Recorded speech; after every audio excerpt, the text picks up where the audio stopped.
Oh yeah. Oh man, I look forward to it.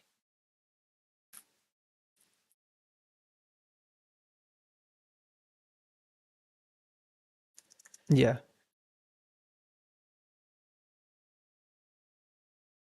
Mm-hmm.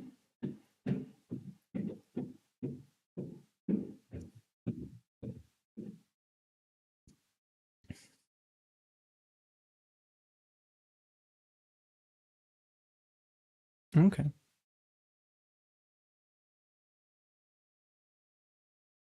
Mm-hmm.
Hello, everybody. Welcome back to another Moon Colony study session. I hope you can hear me okay. Wait, I can't hear you. You can hear me now, though. There we go. Yeah, I was like, no, I saw your Yeah. mouth moving. I was waiting for the hello. Yeah, no. Hello, everyone. All right, hello everybody. Welcome back. I've got the lovely Mathias Osland with us here again today, and he's actually here doing something that the viewers recommended last time we were streaming. So you're actually doing a pin-up orc for us today. Am I correct? Yes, that would be the topic. Yeah, it's definitely an interesting one, and it came kind of out of left field from last session. It's just something I threw out there, and I was like, pin up orcs? Anyone? Pin up orcs? And then everybody was like, yes, we have to do that. Yeah, we have to do it. I was like, who knows? Maybe we'll leave today with a whole nother topic. maybe like you guys can come up with like new suggestions for me to do. That could be like a fun thing, like we can do a poll every stream or before the stream starts. It'd be interesting. Yeah, that would be a fun one. I can show you guys what I've been working on here. You're okay with that, Jared? Okay.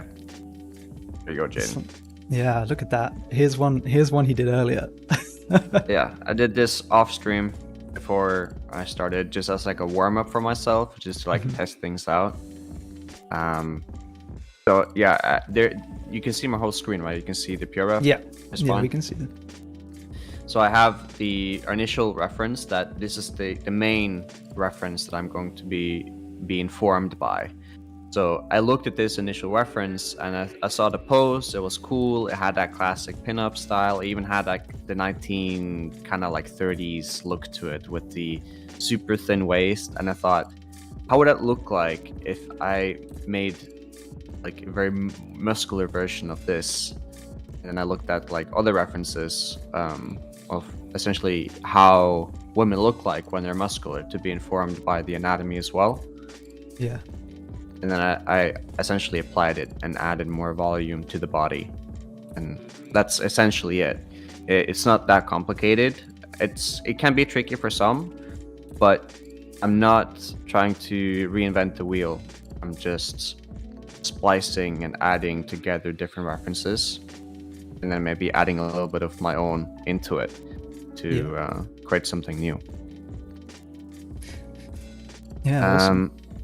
I didn't introduce myself. Shall I do that? Yeah, please do. Yeah, we kind of got ahead of ourselves. I think everyone was too excited to get started. Ourselves. Yeah, all right, fair enough. So my name is Mathias Osland. Some of you may have heard of me before, some of you may not. I am a character concept artist from Norway. I love making characters.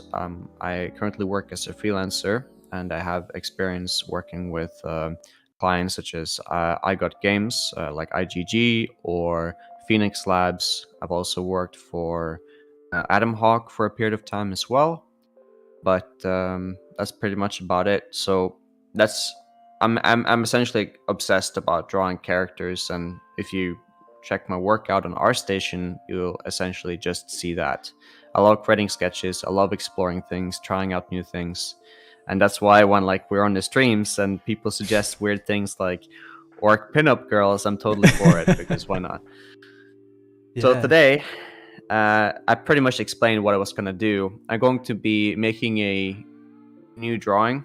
I thought maybe that I could like paint this one, but I think it's best for people to maybe be informed by how I actually look at the reference and then make a sketch out of it. And I think for the majority of the stream, I'm going to be sketching and doing line art. But if I am very fast this stream, I might have time to do some coloring as well. And then Jaden suggested that I can pick the drawing, either the drawing that I did during this stream or any of the drawings that if I continue doing the drawings, or if maybe this one, I can make a painting in the next session that we have. Yeah, I think that'd be nice if we can get you in a couple weeks or something. That'd be cool. The sooner the better. The sooner the better, yeah, because if you hold me off, I might actually start cheating and start like painting in my free time. So No, we can't have that. We can't have that. can't have that. So, or what I'm essentially gonna do, just to explain, is that I'm going to be informed by the reference. So I'm not going to entirely copy from the reference in the sense that I'm copying one to one. I'm staying faithful to it, but I'm going to use the reference I have here. I have the woman here on the boat and she's laying down. I thought it was kind of nice. And I'm going to look at the general pose and kind of make like a rough gesture out of this. And I feel like I haven't quite warmed up today, personally, in terms of like making very human characters, because I've been kind of making creatures this morning. But I'm going to be using this, and then I'm going to add muscle and make the anatomy, I suppose, make her look more anatomical, for lack of a better term. Yeah. And actually having a better understanding of proportion and anatomy, if you're stronger in those fundamentals, is going to help a lot there. If you're not comfortable with that, you can rely more on the reference. So. And as always, if anyone has any questions as we're going along, then put them in the chat. Whether they're, you can be about pretty much anything, whether they're about the session that we're doing now, or just any questions about, Matt's work, maybe, as long as it's not NDA. The Moon Colony, like artists from Moon Colony, like asking specifically about the stuff I've been working on. And yeah. Can't have any of that. Oh, I love the people in chat who are they're looking forward to this. Spiced Glucose is like, I've missed so many streams, but I'm glad I'm here for the pin-up walks. Yeah, that's what it's all about. We love to see it. Yeah. So called me said it's so over for the elves. In fact, it never even began. The elves? I never heard of them. Nah, L2. Oh, those they were exterminated years ago. Nobody remembers them. It's high society orcs now.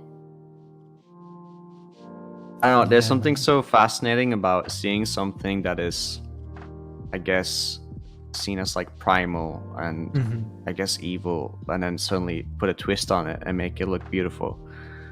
Yeah.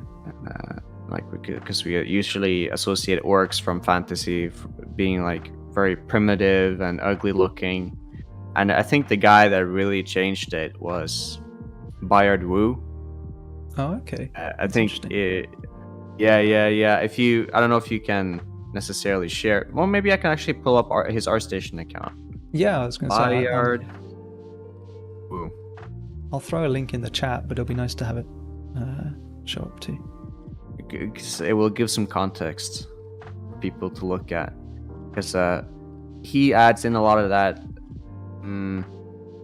like classic kind of the classic primal feeling of the orcs, but all of the orcs that he has been making has been women, and everybody's been like losing their minds over it, because there's like, oh my god, they're so beautiful and so sexy and so cool.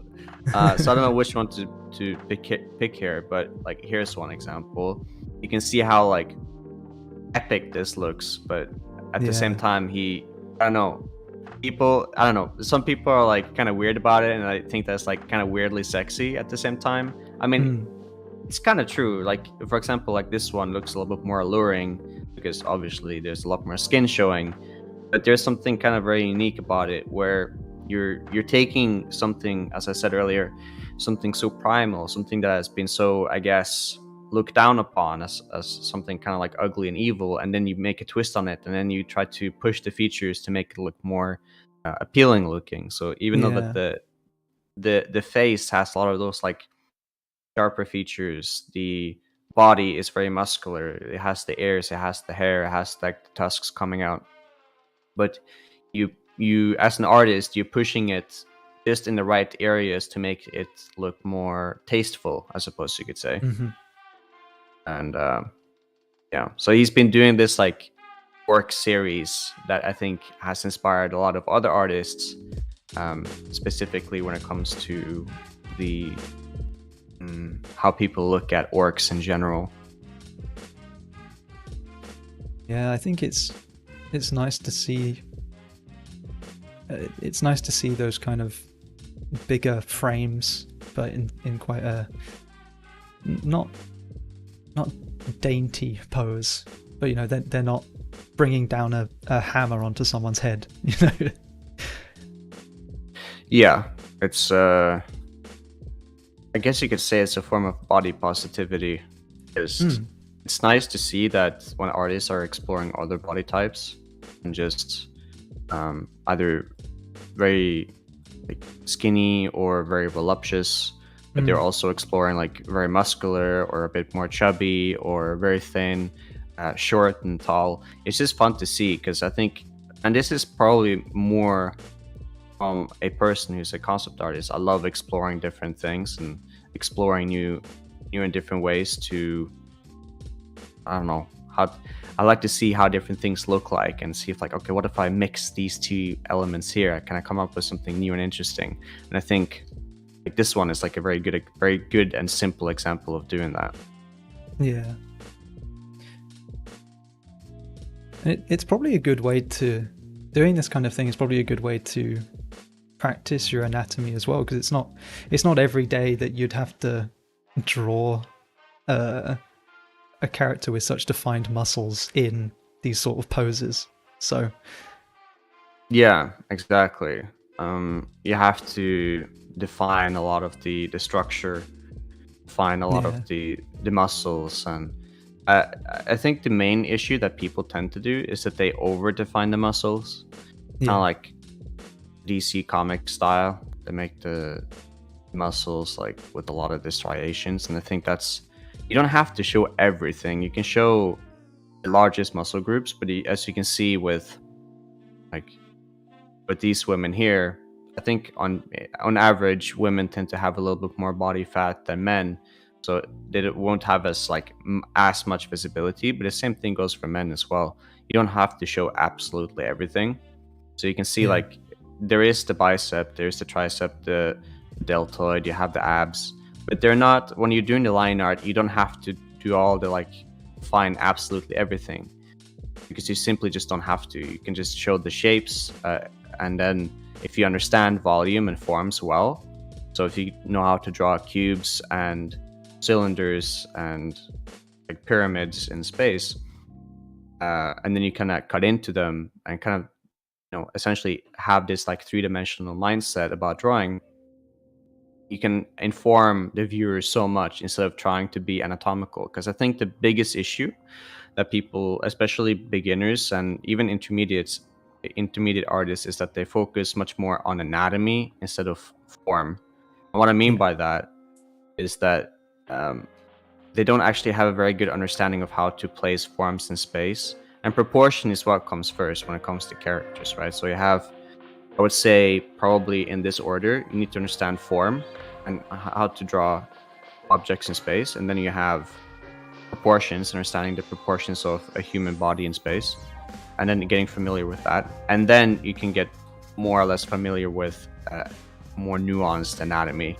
You don't even need to know like the small ones, just the big and medium ones.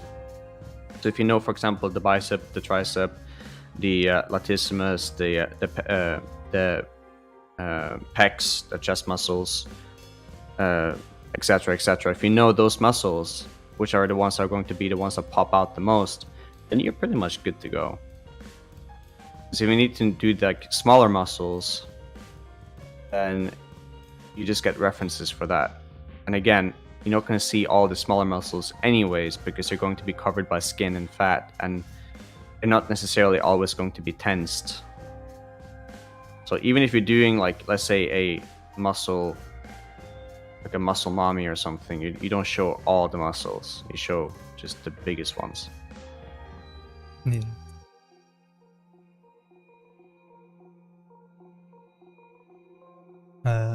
Oh yeah, so cool. He said that the potential for the triceps popping on that resting hand.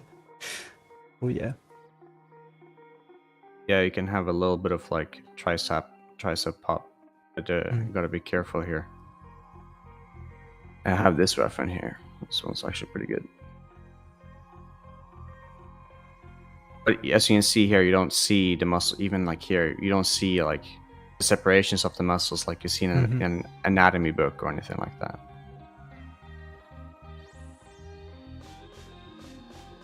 I'm going to be a bit slower here though, because I'm drawing and talking at the same time, and I feel like this is the most important part of the sketch, which is the beginning, because I'm now essentially laying the foundation for the whole drawing. So I'm actually going to be erasing a lot, partially one because I'm thinking and then I'm talking at the same time and then I'm making some mistakes, but also I want to make sure that it's correct. I'm being very specific, being very critical early on, so I don't have to fix so much later on.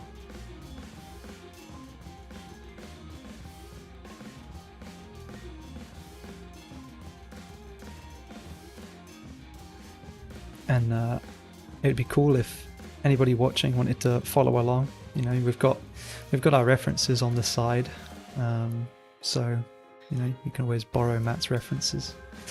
I do recommend for people to do their own research. Go on Pinterest and search up like pinup models, and then search muscular women on Pinterest, because well, I think encouraging people to do their own research is probably a good idea. But I can send you, Jaden, can I post it on Moon Colony, the references, so that people who are probably watching the streams, or should I send it to you? If you send it to me, then I can put it together and upload it. That's fine. Let me send you the ones that I have in my reference board here then. I'm gonna spam you. I'm sorry. It's okay. Melissa said, Jaden, the only reference I want is a photo of you for this topic. No, Melissa, you really don't. Turn Jaden into a muscle arc mommy. Yeah. You know what, Melissa? That'll be the one you can do next time. That'll be the topic we can leave with.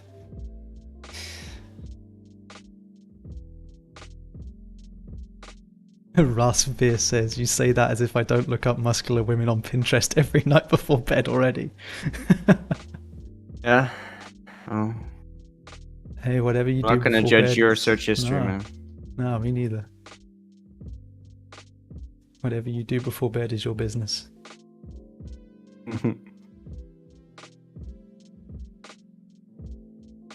Yeah, so the things I'm actually most concerned about, like some people might think it's the anatomy, which is not the case. It's the proportions, actually. So I want to make sure that the tricky part is to make, even if you're making like a muscular woman and you're pushing the muscles out, like you're really highlighting that, you still want to make sure that the proportions are correct, because and also making sure that the forms read like three-dimensional, because the people have a bit of a tendency to symbol draw a bit and not have a proper skeletal system or not have a proper structure laid down, and then it can look really odd and really wobbly and, well, not good. I'm not drawing the facial features just yet because I want to make sure I can draw in the whole body, and then later on I can draw in the facial features.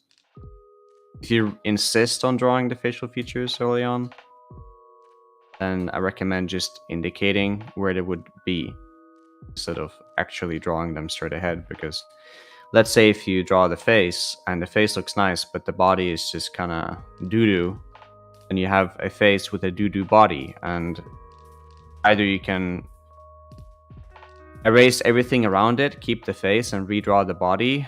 But I think that when you're drawing a body part, it has to work with the rest of the body. And I think that, you know, redrawing everything around it where you have the initial drawing, I think, in my opinion, it's better off to just redraw the whole thing from scratch.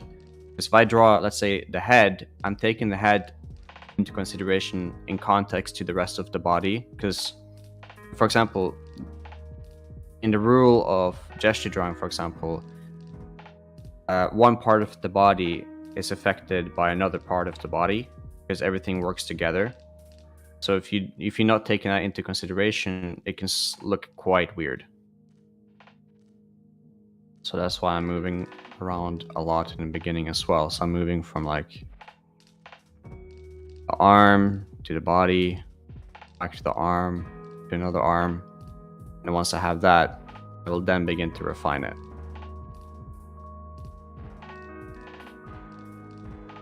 Yeah, it's almost like you're carving into a sculpture or something. Yeah, eventually. I'd say my technique has been a little bit more like that. I don't know if anyone watches Night Zhang or Araceli on Twitch, but I feel like her drawing style is like very different from mine. The emails, they pop up on my screen, by the way. Is that an issue? Your camera is blocking it, so The camera is blocking it? Yeah, you can't even read your really? emails. Yeah. Really? It says on my screen like okay, interesting. Yeah, your camera is it- like right in front of your email notifications, so you're safe. Okay. Oh, right. I can see it because I'm not looking in like the actual Twitch chat. Okay, that's good. Yeah. That's actually good. Yeah, I totally did that on purpose. Yep, you sure did. You're very smart, Jaden. Thank you so much. Yeah, no worries. Anytime. Accidental genius moment. Yeah, Araceli Night Zhang from she does Twitch a lot, and her method of line art is kind of insane actually, because the way that she does is that she will draw out the line, and the line is essentially like it's finished, it's done.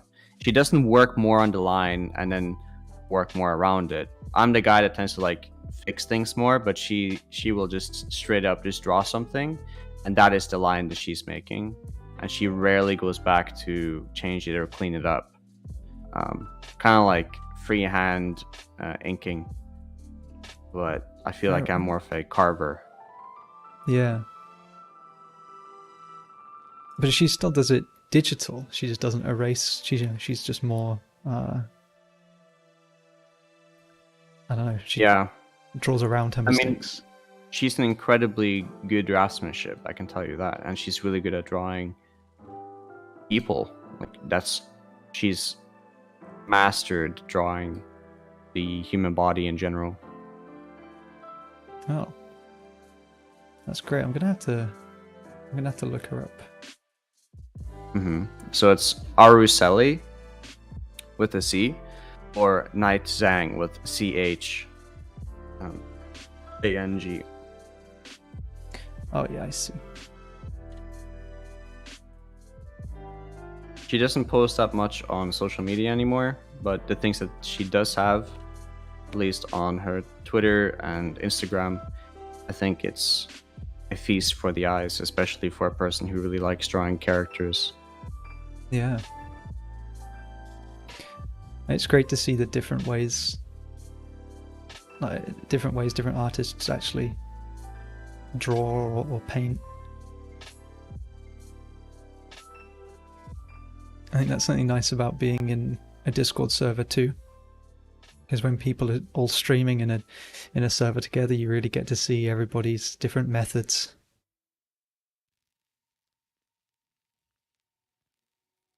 Yeah. Analyzing different artists, if you want to study someone's technique or style, obviously looking at artists, and for lack of a better term, I guess you could say, just you can do a master copy, or you can do a drawing and then you're referencing artists and then you're essentially emulating their style a little bit. You don't have to emulate all of it. You can emulate aspects that you love the most to try to get a better grasp of like their decision making. And you aren't necessarily trying to be the artist that you're studying from, because at the end of the day, you will never really be that artist because of their their perception and experiences of life. Yeah. Obviously, for every person, that's going to be unique. You don't know what they're thinking.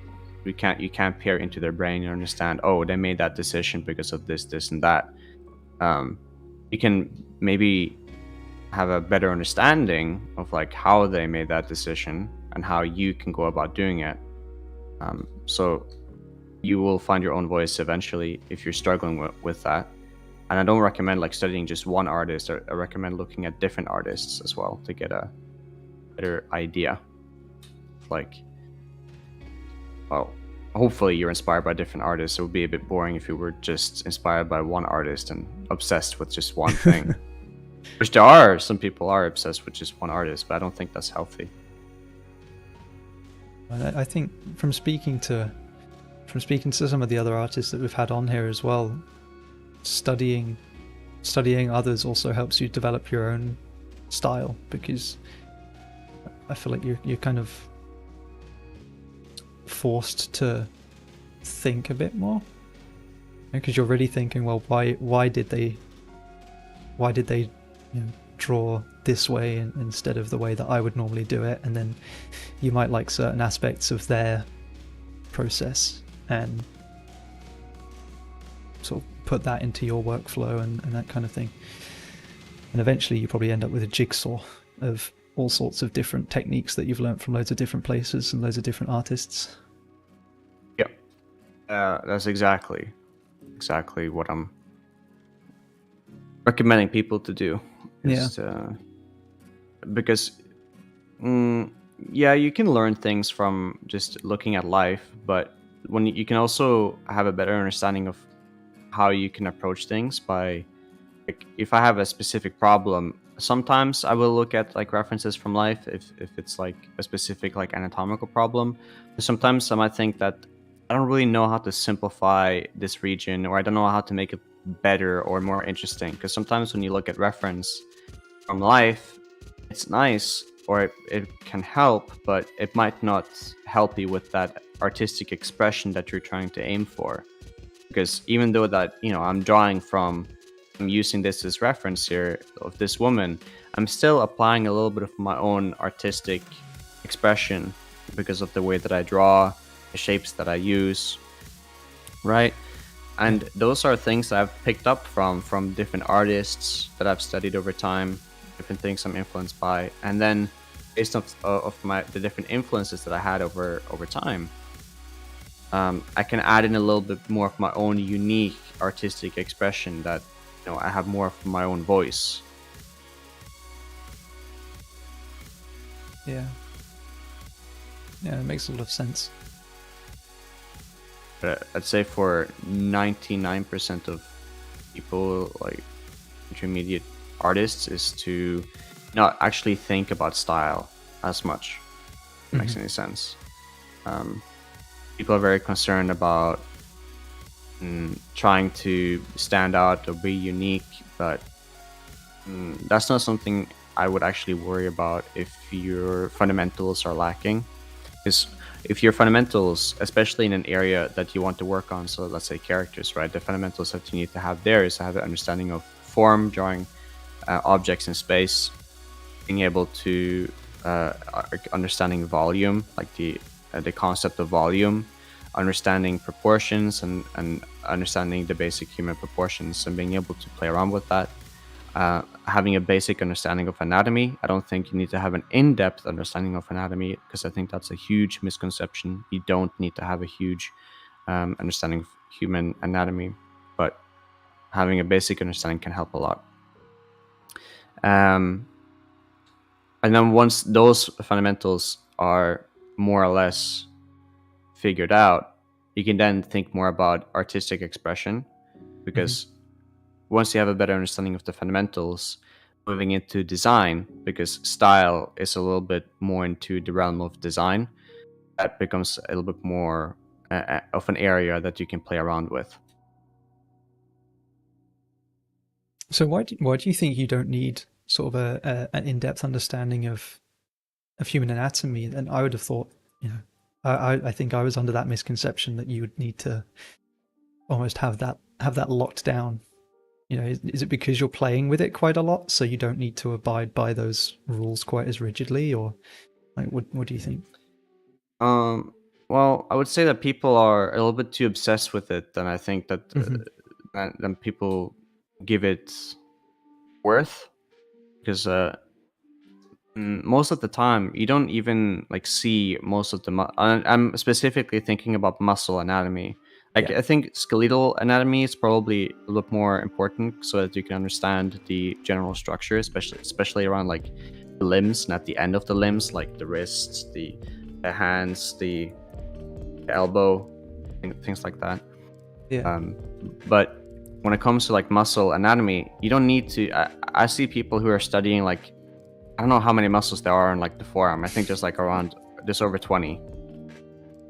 I remember like maybe like 3 4 muscles on the forearm, but I actually understand but do you actually know how to draw the overall structure of the forearm? That's the question. yeah, Because it probably seems extremely overwhelming and daunting to tackle like things like the forearm. Like, okay, how do I draw the forearm and make that look good with all the muscles? And it's like, well, how can you actually simplify it down into the basic forms first?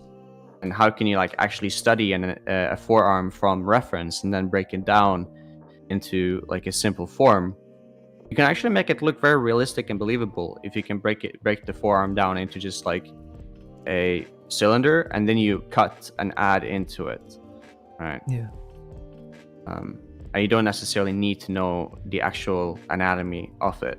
You can just remember the overall shape and form of the forearm instead of actually remembering the specific muscles. yeah. um, yes, having a understanding of the muscles will help a lot, especially if you want to make more like believable and realistic looking characters. Um, those are things like the deltoid and a little bit of the striations around the deltoid, especially if you want to make superhero looking characters. But that's about it, if you ask me.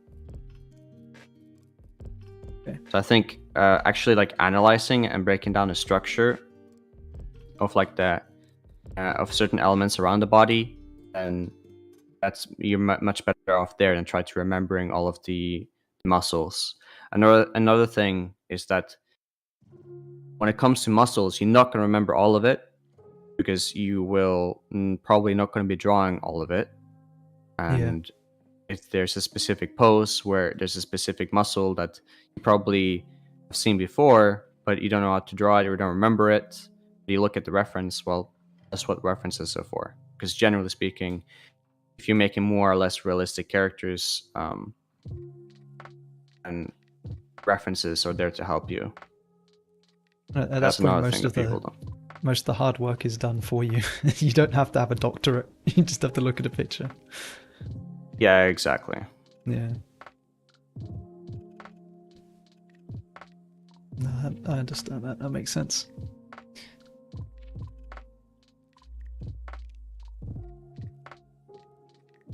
Oh, okay. Well, I think earlier on when we were talking about different artists' techniques, Rasp Spears put like a little story in the chat. I'll read it. He said, they said, funny thing, since I've been using my Cintiq and have not had Control Z in Reach anymore, I'm kind of forced to put more precise lines. I used to do an undersketch, but now I'm more into sketching the lines directly, which on one side obviously helps with their perception of their lines, but on the other hand, feels like they're slowing themselves way down because they'd rather redo the lines until the form is properly established than to sketch loosely. They feel like they're shooting themselves in the foot. So Yeah. they're focusing a lot more on like making the line cleaner as opposed to looking at the overall forms. Is that what I'm getting? I think what they're saying is instead of doing like some more rough line art underneath and then painting over, they're just spending a lot more time getting their lines clean the first time. So not having that under sketch and then going over with the clean line work. But if you're making like a very clean line art from the get-go and you're focusing a lot more on specific regions, And especially if you're trying to be very concerned about being very clean, it can hold you back because it makes you rigid. Being very concerned about being perfect or clean. There's different ways about being clean, right? There's clean in the sense that you're like I'm zooming in and I'm taking my time and making my brush hair like really small and I'm keep going over my line art. Or I can be clean in a sense that I make a line and I make sure that it's like properly constructed. And depending on like the size of the brush, like I'm not like super small with the brush, but I'm still making sure that um, it's large enough so that I I don't go in a detail, but it's not so small. It's not so so large so that Mm-hmm. I don't. I'm not like adding enough detail so that you can't understand what you're looking at, because if the brush is too large, then it becomes difficult to even construct. So there's like I tend to have a larger brush in the beginning, and then I'm a little bit more loose in the beginning. I tend to do everything in one layer because I treat it a little bit more like traditional in that sense, and that's just a technique that I prefer and that I have trained over time. I don't think there's anything wrong with making an under sketch though. But I think that having several layers of where you're just like doing an under sketch and then doing a line art on top might hold you back, especially if you're trying to concept and try to create ideas. Just the initial sketch is more important when you're creating an idea than just like trying to clean it up all the time, which is something that you would probably do for like a line art illustration.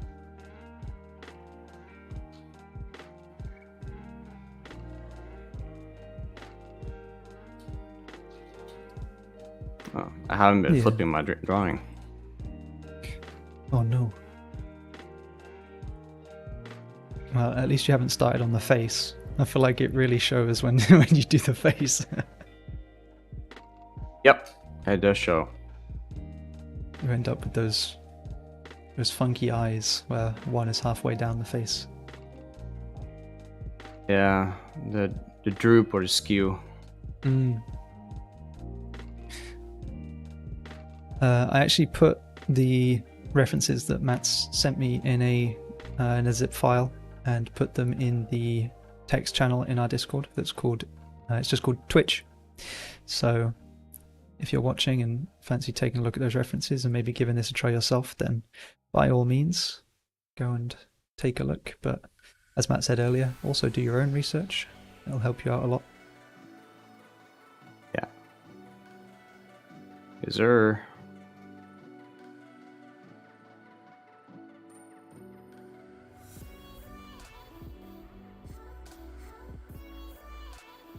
Should probably add more volume to the legs here, make them feel a bit powerful. She is sitting on like the boat and she has this, I don't know what this is, I think it's a paddle, but I don't think that's when I'm making this sketch here. It's gonna... What? I was gonna say it looks like a paddle or a handle or something like that. Yeah, and I'm gonna ignore that one because it doesn't actually inform us anything when I'm making the sketch. It might actually be confusing, so I'm just gonna leave it. Yeah.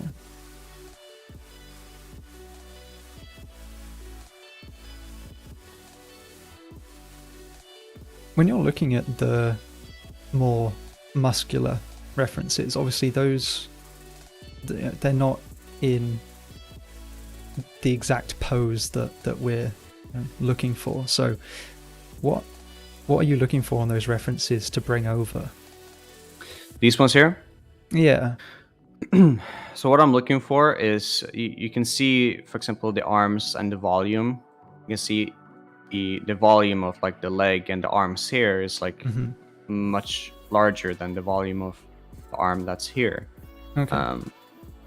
And then I'm trying to analyze, for example, when a person is muscular, their bones aren't getting any longer. But their muscles are gonna grow. It's gonna make their arms, technically it looks shorter because it's thicker, and then it has the illusion that it looks shorter. When you look at the woman here, her arms look really long in comparison to this woman here. Yeah. But the reality of it is, let's say if they were the same height, the arms would be roughly exactly the same length. Hers just looks shorter, just because there's more muscles that are essentially making her limbs wider. Yeah. And there's like things like that I'm noticing that I need to keep in mind of, such as like the bumps as well around, like where you can see there's like goes out and then in and then out and then in again with the arm. I tend to look for patterns like that. For example, when I'm looking at this arm here is actually informing me a lot about how the arm will look like when she's holding it down, so I can see from that angle where the deltoid would be placed. And like taking like a double look right now, her deltoid is actually a bit too short here, so I need to make that lower, and then I can do this instead here, make that a bit lower as well. It's one of the things I'm noticing, because it's like how far down it's going in relationship to the elbow, and her elbow would be roughly around here if we're looking at from the other side. So there's things like that I'm looking for. That's why if you understand proportion, you can look at elements in proportion to other elements, how like long they are and how short they are, and that's why analyzing references is so important. And over time, you will have a better understanding of how to place muscles and how to place certain objects in space, because you have drawn it again and again over time. And that is when you're building a visual library. So I'm partially using my visual library, and I'm partially looking at the references, and I'm also translating what I'm seeing with these references and turning them in space, because I have an understanding of three-dimensional space, because I've practiced that over time through repetition and mileage.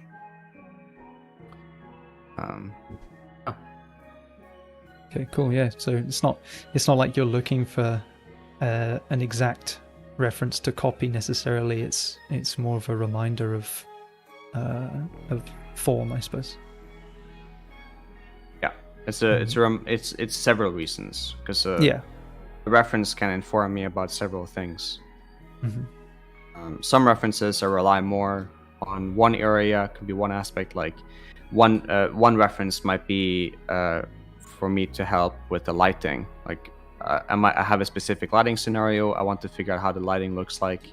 Let's say if I'm going for like harsh lighting, and none of the references that I have might not have that, except for maybe like a handful, and it might not even be the exact topic of which I'm drawing from. So let's say if I have references of like muscular women, but the lighting that I have, it doesn't have the lighting that I want in the references of the girls that I have. So instead, I have like a reference of a guy in a specific lighting, and that guy can inform me about the lighting that I want for the girls. Okay.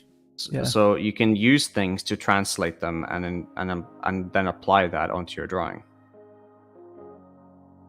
That makes sense?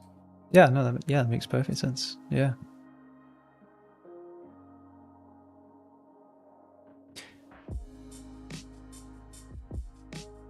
Oh, we got another story. Story time. Story time.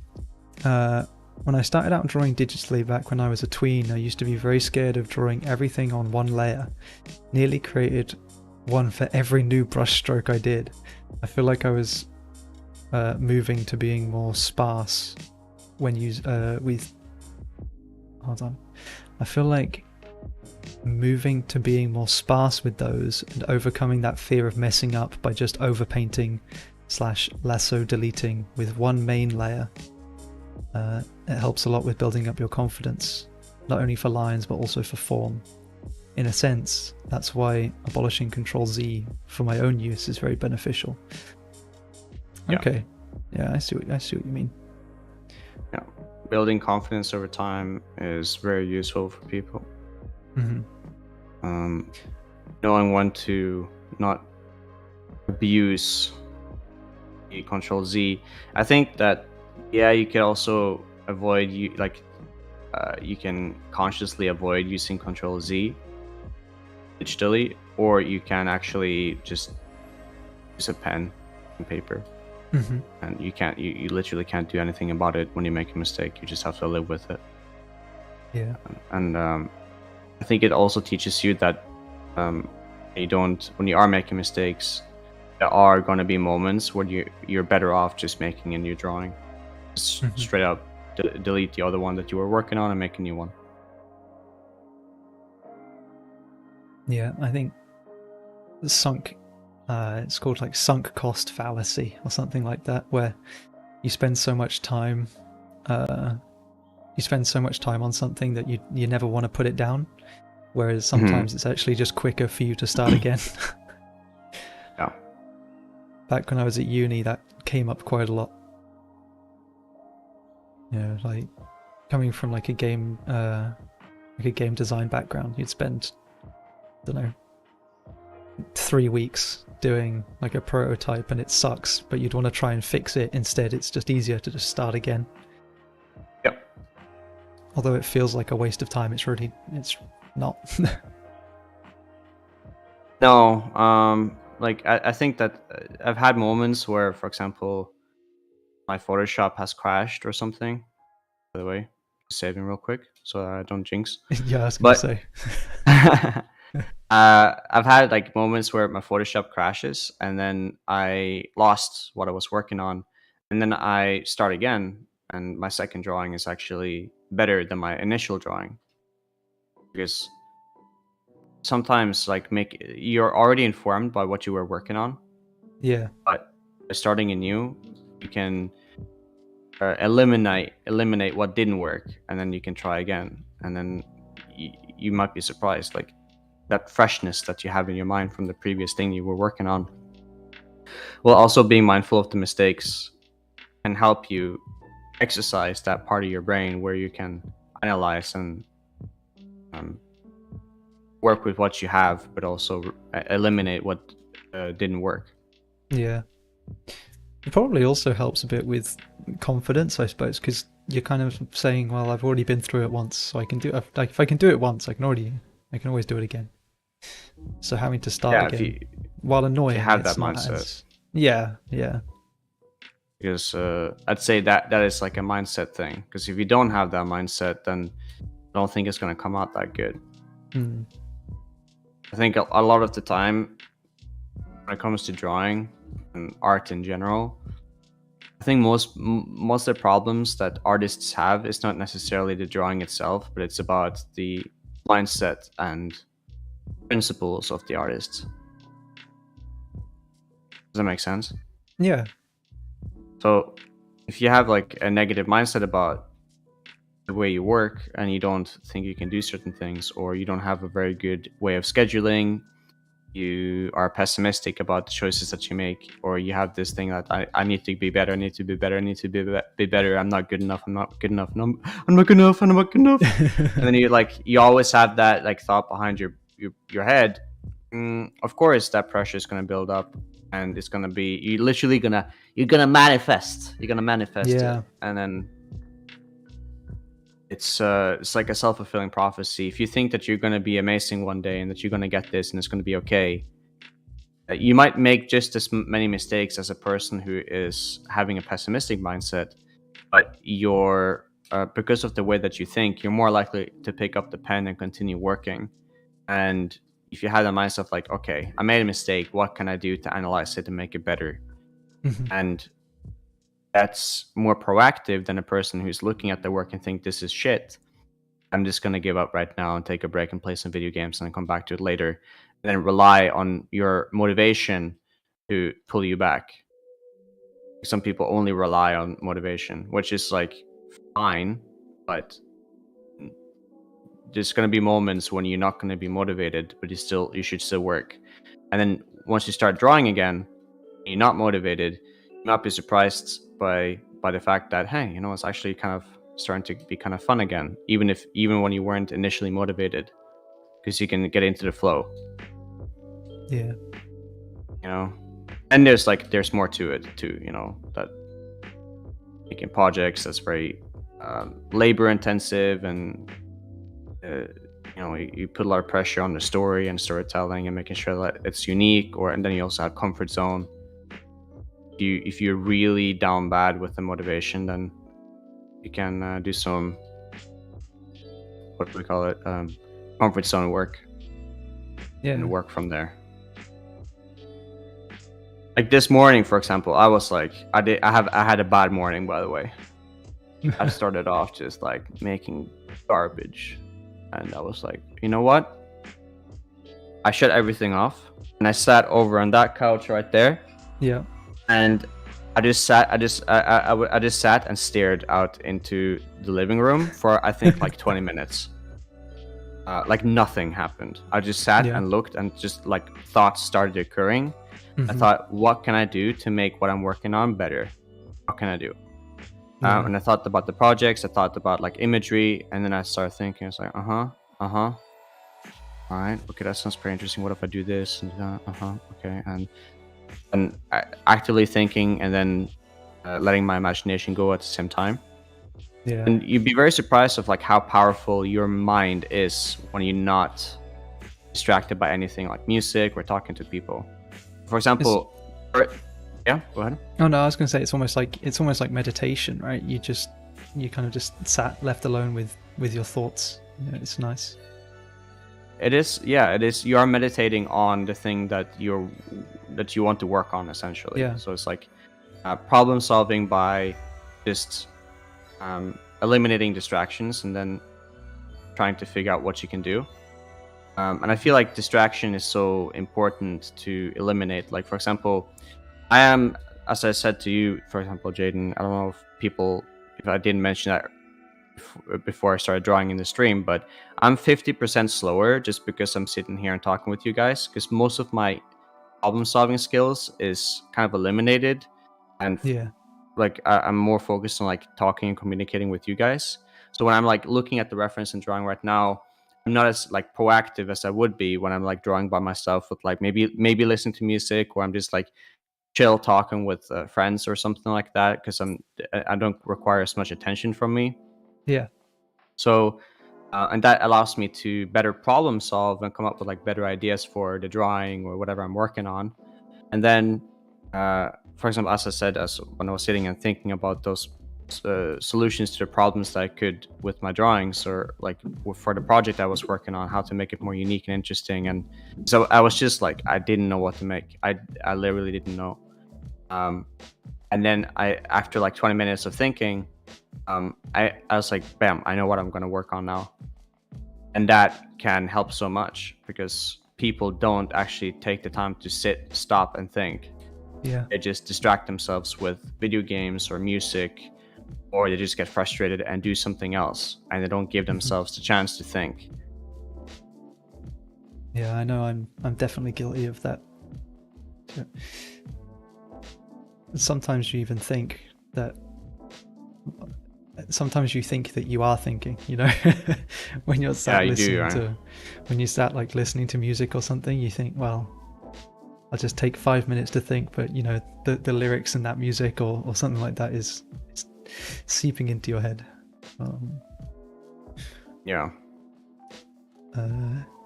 Danny Vanova said, awesome advice. It works really well for me when I'm tired or demotivated to do some mindless rendering. Yeah, I've heard that one a lot. Mm-hmm. I feel like being able to let go of your sketch completely, even though you may like certain parts, not only removes your frustrations, but also gives you a very nice practice at the same time. I think being an awful perfectionist is very beneficial in that case, allowing yourself to redo a piece until you're completely satisfied, rather than trying to fix it along the way. It makes things work a lot more fun anyway. Yeah, it depends on your mindset. It's a very good way of exercise. Yeah, that's like a different form of like perfectionism. It's like, I would say that's a more proactive way of doing it than trying to, I mean, you should try and like work out the drawing a bit instead of just completely giving up on it. But I'd say if like the first 10 minutes, if it does not work at all, then yeah, I think you might be better off to just make a new drawing. Yeah. I don't have that luxury right here on the stream, because if I so I'm just gonna, if I do make some mistakes, I'm just gonna have to roll with it. So I'm kind of working out this a little bit for the sake of like the entertainment of you guys and making sure that you can follow along. I think every minute matters. Mm-hmm. It's Yeah, a I tricky totally part when you're doing demos. You make mistakes, you're like, well, whatever.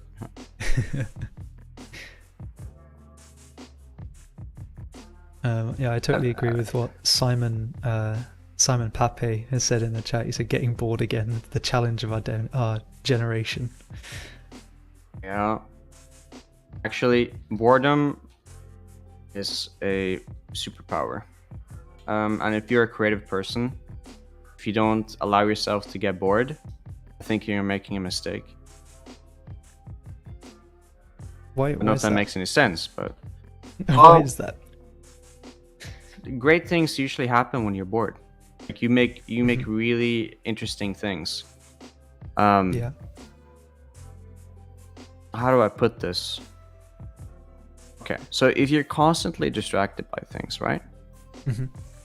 Whether that be, sure, you're working on things and you're doing your thing, that's fine. That's good. Those are times when you're proactive and you're working on whatever. If you're wanting to be unique, or if you want to come up with new ideas, or if you're really lost on something, drowning yourself in media isn't always the best decision. You should allow Hmm. yourself to literally stop and like go outside for a walk and think. Sit down and think. Literally stare at the wall and be bored for Hmm. 20, 30, 40 minutes. Like, I'll tell you one thing. Sit in front of like a wall, like a blank wall for an hour. Yeah. See what thoughts starts occurring in your head. You'll be amazed. I'm telling you guys, like, you guys are missing out if you're not thinking, because people are not taking the time to think over here, and you'll be so bored out of your mind that you start thinking about like what you could be doing and what you want to work on. Yeah. And those are the times when you start to come out like with some really great ideas, because your mind starts to conjure up these ideas, and then you start exploring like, oh, that's interesting, what if I did this or did that for like the thing. And then maybe you think about doing chores, and maybe you think about like maybe like the relationships that you have, maybe about family or friends, and then you go back to like thinking about work again, and then like what you could be doing, and Yeah. it continues piling up as you are thinking. And then once you are out of it, you might come up with like a solution to a certain problem that you couldn't figure out before, because you've had the Hmm. time to actually think about it. Yeah. No, that makes a lot of sense. Yeah, when your brain has nothing else to do, it has no choice but to think. You're kind of forcing yourself into it. Yeah, Yeah. I would say that when I I went to church as a kid, Hmm. uh, and like, ever since I was like 5 years old, I think. Okay. And we'll go to church on Sundays. I went to Catholic church, and Okay. there aren't anything like crazy that's happening, especially for like a kid. It's extremely boring, man. Like all the like you sit and then you hear the priest talking, or they're speaking Latin, or they're having their liturgy, and there's some singing, but it's not necessarily very engaging. So it can be beautiful, sure, but it's a lot of it's quite repetitive. Yeah. And for a kid that's sitting there for like an hour and a half every Sunday, you just start to think about things, man. You start to think about crazy ideas. I started to like think about projects, the things I wanted to do when I got home, the drawings I could be making. And I'm the type of guy that really likes to daydream. So Yeah. I think I trained myself by going to church, but like where I was literally because I was a good boy. Like I actually I was sitting still. I Hmm. didn't get slapped for like moving around or shuffling too much. So I was a good boy and I sat still. But as a consequence, I was extremely bored, and I just had to use in my head as like a form of entertainment. Yeah. And I think that actually helped making me more creative as a person. Yeah. I mean, I tend to do that a lot when I'm at when I'm at like family gatherings or something. I'm a very quiet. I'm a very quiet person. I just kind of sit there and um, kind of it kind of looks like I'm zoning out. I'm just well, I'm really just thinking about anything and everything. Yeah. I remember my English teacher. I think this was during like teacher parents meetings, and my English teacher asked my parents like, is your son okay? Is he depressed? Because he like sometimes because we would have like downtime tasks in class and we wouldn't really do anything except like, if we did everything, our English teacher would just allow us to just talk in class. Yeah. And I would just literally sit in my seat and I would stare like a psychopath into nothing. And I would literally just have these thoughts in my head, like I would zone out completely. And it made my English teacher a bit worried, like, is he okay? Or is he? And my parents were like, oh no, he's just like that. That's just who he is. Yeah, man. I've had that same thing happen multiple times. I'll be sat. I remember one time I was sat around my grandparents, and they had like one of their friends round, and their friend was like, Jaden, Jaden. And I just suddenly snapped out of it. And she was like, are you okay? I was like, yeah, I was just thinking, I was just like really deep in thought. I wasn't even really like listening or paying attention to anything that was happening. What were you thinking about, my dude? I don't know. Like, it could have been anything. Like, this happened back when I was in like high school, but it. I know what it you were happens thinking a lot. about. Go on. You're thinking about muscle orc mommies, dude. That's it. About. Yeah, that's what I was thinking. I thought, when I'm older and I get a job, I know exactly what I want it to be, and it's I want to host a stream where an artist comes in and draws a muscle orc mummy. That's what I want. Your wish is being fulfilled.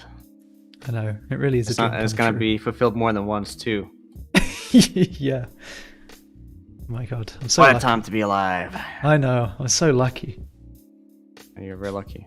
Hallelujah. Hallelujah, brother. Yeah. Melissa said there's a saying where she's from that in boredom there is the devil sitting, which means that you can get new ideas instead of just working mindlessly. Maybe some of them are dangerous ideas. Yeah. Maybe you should be a dangerous. How about that, huh? Yeah. Yeah. Maybe you should listen a little bit. Normalize being evil.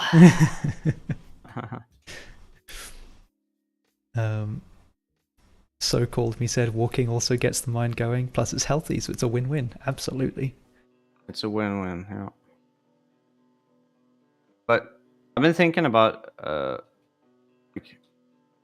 I feel like sometimes like walking can help, but sometimes I just I want to walk because I just think it's healthy, but I don't have anything particular that will help me think through things, because I feel like I think better when I just sit rather than walking. This is me personally. So I was thinking like maybe I should use Audible and get like headphones and listen to like audiobooks, because I've been reading a lot of books this year and I've been loving Audible. Yeah. Because I feel like I actually learn better by listening than reading, because I'm an extremely slow reader. I can read through things fine, but it's just I find it more engaging to listen. I think this is like a consequence of like listening to like hundreds of hours worth of podcasts, right? Yeah. And I'm gonna start incorporating that probably this week, because I just recently got a new book on Audible. Oh, nice. And I don't necessarily read or listen to fiction. Let me look it up. What it was called again? Yeah. So called me in the chat said, Audible, hit this man up. Look at the perfect ad placement. It is a perfect ad placement, isn't it? Do a little. I'm actually secretly sponsored, and I'm not telling you at all. It's called 0 to 1 by Peter Thiel. So it's more or less like a business book than anything. Oh, okay, interesting. Yeah. Yeah, and I love Audible. When I was a kid, I used to used to put audiobooks on. I had loads of CDs just full of audiobooks, and I'd put them on when I was going to bed. And now it's like I really struggle to read. You know, I mean, I can do it, but for me, I struggle to have the actual information stay in my head. Whereas an audiobook is, you know, it's really nice, and depending on who's reading it, they can add so much character as well. Yeah, I absolutely agree. There is like, if you can get a good voice, it can, like, the voice can make it or break it sometimes. Yeah, definitely. If you can get a good voice and they're engaging, they're really good at speaking, then it's like, yes, this is for me. Yeah, I think I was listening to the Harry Potter audiobooks, and they're narrated by this British celebrity, Stephen Fry. I know it. Yes, Stephen Fry. My sister is obsessed with Stephen Fry. He loves everything Stephen Fry. Yeah, man. He actually has his own podcast too, if you didn't know. Oh, I didn't know that. See, podcasts are something that I've never been able to get into. Maybe I don't know. Why? I'm not sure. I guess I've just never really found a topic that has interested me, or I've never really had the urge to sit and listen to just two people talking about, I don't know, just talking about stuff. Literally anything. Which is basically what we do, but I'm an active participant in this, so it's a bit different. I'm not like a fly on the wall. Yeah, plus it's your job, so yeah, it's not like you really have a choice. It was my choice of job. Okay, it's your choice of job, but yeah, no, I know what you mean though. You're a victim, Jin. I am Listen a victim. to me, man.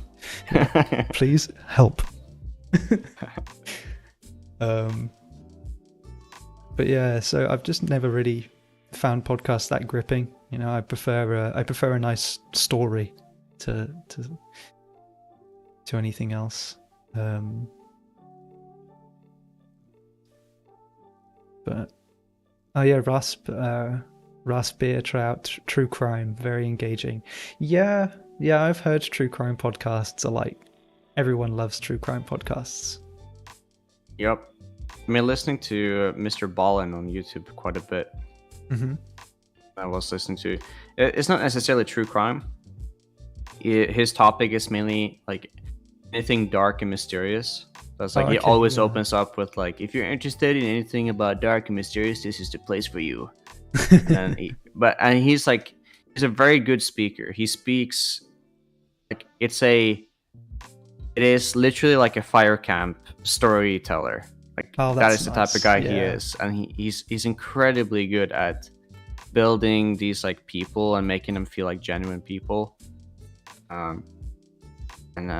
Just been enjoying listening to him. I guess like another one that people really liked as well, if you're really looking at like the more typical true crime, was Jim Can't Swim series. Got like he essentially, I guess, blew up the whole interrogation, like setting up the story for the crime and then doing the interview of the interrogation with the criminals, and like breaking down the psychology of like their behavior and why they're like behaving the way that they do. Jim Can Swim was like one of those guys who essentially created that type of, I guess, style. Yeah. True crime. Yeah, maybe I need to give it a shot. You know, I think because for me, like whenever I listen to, you know, audiobooks or anything like that, it's when I'm in bed and I need to wind down at the end of the day. So maybe I'll give it a shot. Some spooky podcasts to calm down my brain at the end of the day. I swear to God, man, I literally sleep and snore to like the most messed up like horror stories, man. It doesn't bother me one bit. I love listening to like the creepiest stuff. Yeah, there's a few accounts on YouTube that I'm subscribed to that do like video essays on horror games or horror movies and stuff, and that's the kind of thing where I'm like, oh yeah, I'll save that so I can watch that when I'm in bed. You know, it really relax me. Mm-hmm. Yeah. One of my favorite things to listen to, which actually makes me inspired, like unironically, has been SCP. I don't know if you know. Oh like, yeah. SCP universe. I think I've spoken about this before because I'm getting deja vu right now, but it doesn't matter because it's still good. So Yeah. The SCP universe, like basically fake documenting like fake anomalies, like this fake organization which is pretending to be like genuine or like real.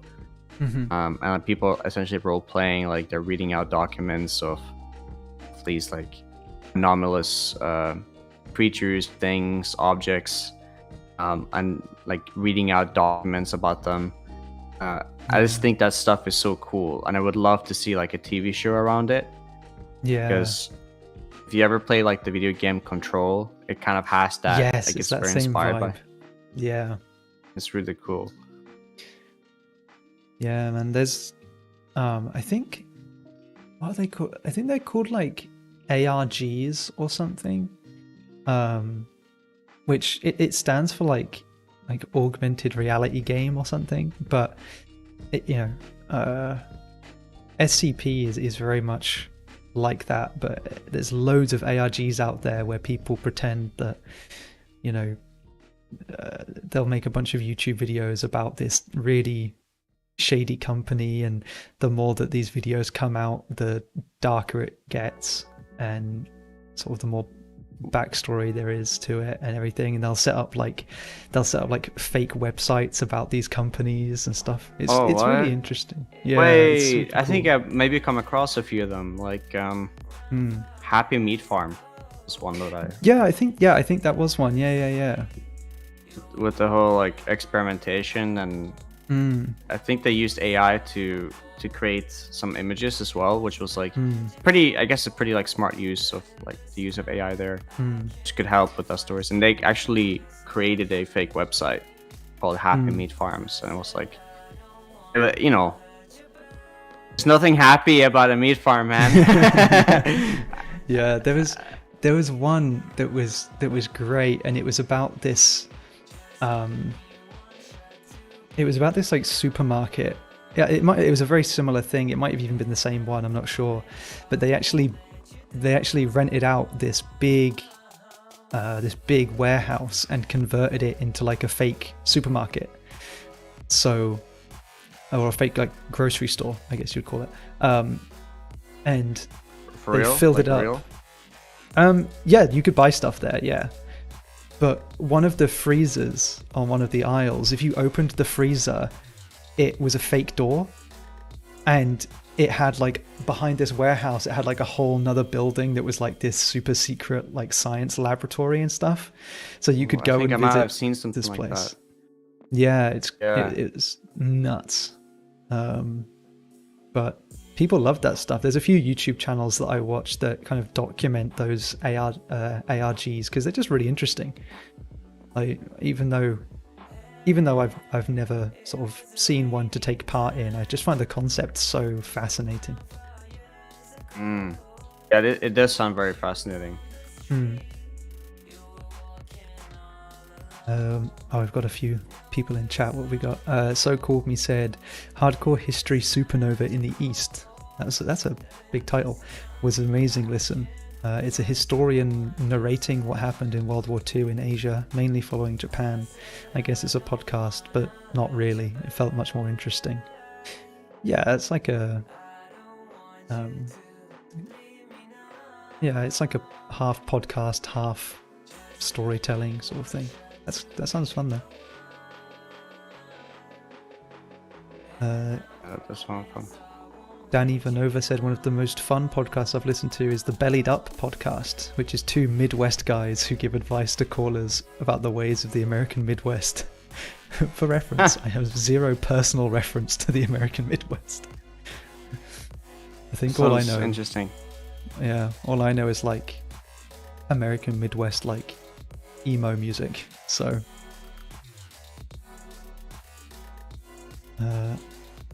Raspbeer said that they love those SCP animation YouTube accounts. They're super entertaining. Also, that's my guilty pleasure. My guilty, because some of them are so cheap as well. Yeah, they're the most like simple animations ever. Mm-hmm. They look like some of them even look like they're are literally like made for kids. Some of them, but yeah, they're just so interesting. But they're like Mm-hmm. SCP. There's like actual like SCP fan animations that are like genuinely well made. Yeah, And then there are even like live action SCP, like live action SCP. I guess you could say short movies Mm-hmm. are like insanely made and Yeah, also super fun. I would love to see a movie like that where they're like finding anomalies and then trying to figure it out stuff, and not necessarily having a protagonist, but it focuses a lot more like the organization and the people in it. I think it'll be a lot more interesting. Yeah. Man, there's a few. I'm gonna have to look it up because once again, there's a guy on YouTube that I've seen who, his YouTube channel is focused on video essays about horror movies, and recently that's kind of he's kind of turned his channel into talking about like what are they called? Let me try and find them. But they're very like SCP-esque. They're called analog horrors. Oh, I love that. Love it. Yeah. Yeah. So yeah, there's a guy, Ryan Hollinger. His name is. I think I've spoken about him on stream before. I love his videos so much. But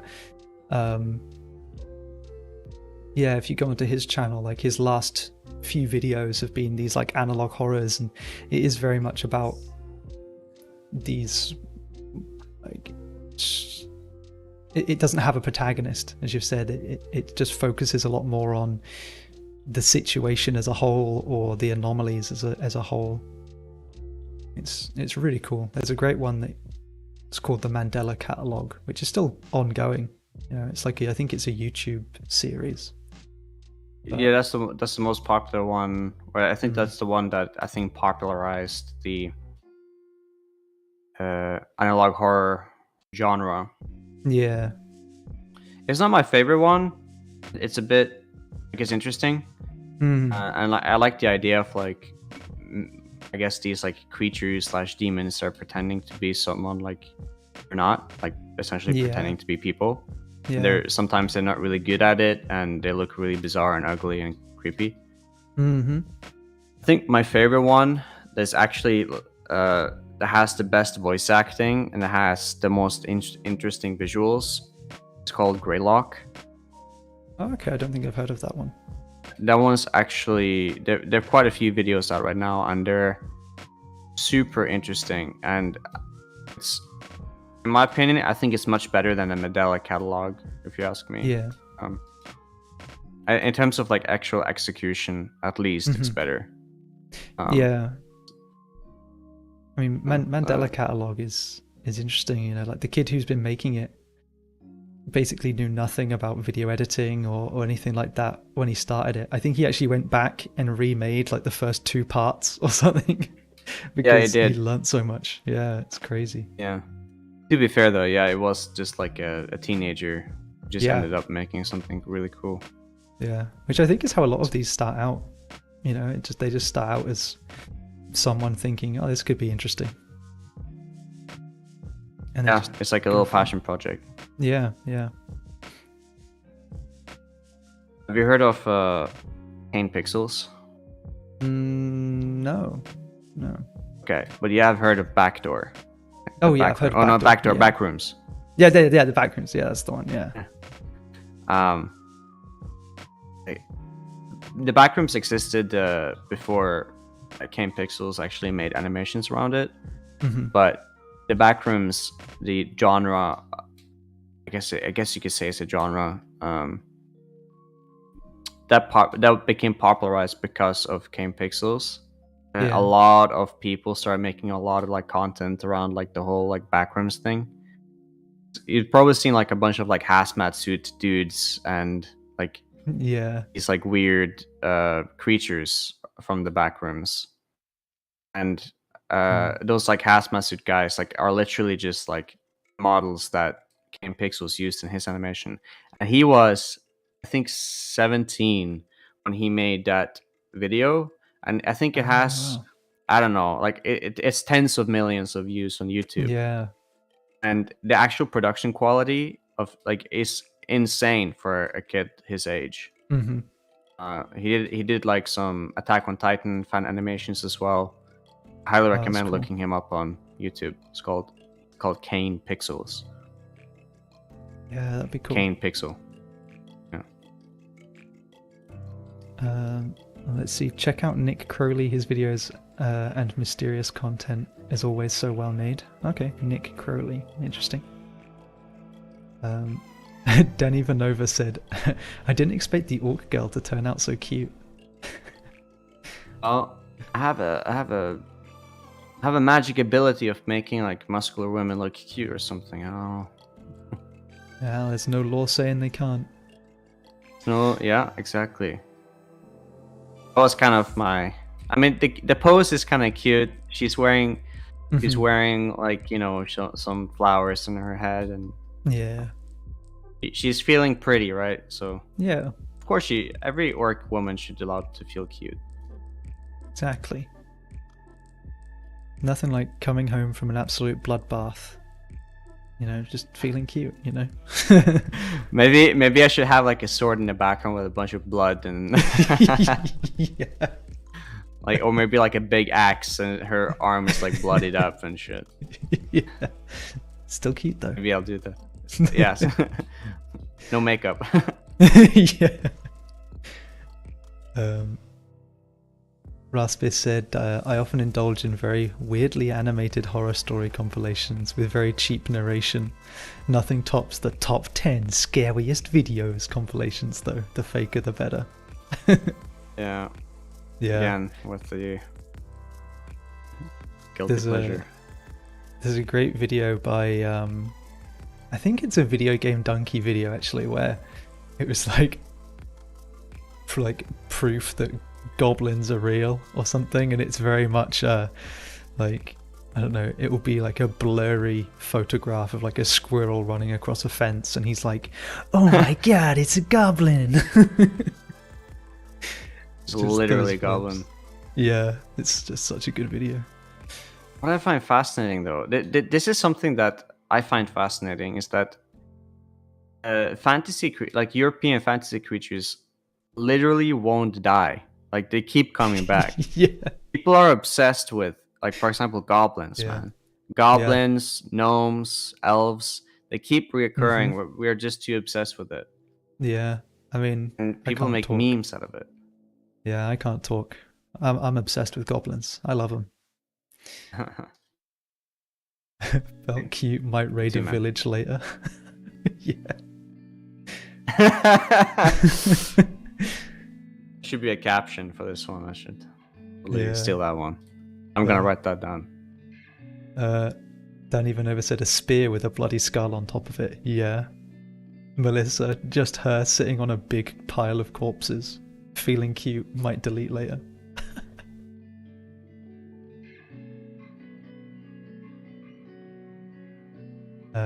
Oh yeah, Danny, I see your question. I'll pass it on in a second. Oh yeah, they keep coming back because they're, yeah, European fantasy characters or creatures keep coming back because they're very much alive and real, obviously. Oh yeah, my bad. Yeah.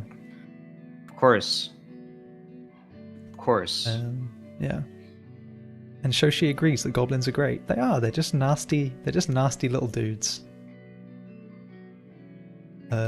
Except the Goblin Girls, there's something else. There is something like weird about Twitter right now, where Twitter is just absolutely obsessed with Goblin Girls or something. Really? I haven't been on Twitter since the rebrand, so I have no idea. Oh, you've migrated out, haven't you? Not really. I just for some reason haven't checked it. I lost all interest in it. Fair enough. Which is very strange. I mean, but now my interest is back. Now you've said that, though. Yeah, of course you have. Yeah. I follow different artists on Twitter, and there are some of them that there was one that was actually like genuinely like really cool. It was like an artist that basically focuses on like creating goblins and goblin girls, and there are a few of them, but there was one that essentially made like this goblin witch dinosaur summoner. I was like, what? Yeah, and let me find it right now, and I'm gonna show you the one I'm speaking about. We're totally gonna share artists in the stream because we're all supporters around here. Yeah. So let me go on. Actually, I'm gonna go on Discord because I shared it somewhere. I forgot where I put it. Inspirational. Twitter is obsessed with goblin girls. Hey, it's me. I'm Twitter. Absolutely. I meant X. It's X. Oh yeah, it's X now. Sorry. Go. That's so funny. That is so sick. And let me move away the thing. So you can see how she has like the little like mosquito thing, like the prehistoric mosquito, and she can like cast, I don't know, it's like a staff or something, or / a club. And they made another like a design where she has the hat. Look at it. That's so good. It's so fun, man. Yeah. I love that. You can really tell that they had fun with it too. That's the thing. Oh yeah. I love that stuff. It's so fun. Okay, yeah. So we have a couple of questions. So give them. How do you approach coloring and shading non-human skin colors? In case you run out of time for that. I mean, we can cover that more, sort of next. I think so, because I don't think I'm gonna make time for actually painting today. I might like. I'm not gonna paint today because we just don't have time. So but to give like a quick short answer, it's essentially the same thing. It's just a different hue and slightly different values, because subsurface scattering and flesh tones still apply. They're just slightly different, and of course can't really explain that verbally very easily, but you simply just have to experiment and keep in mind of like how skin and flesh would kind of behave. So you know how like skin, like light passes through skin, and then like on the other end it would be a little bit warmer.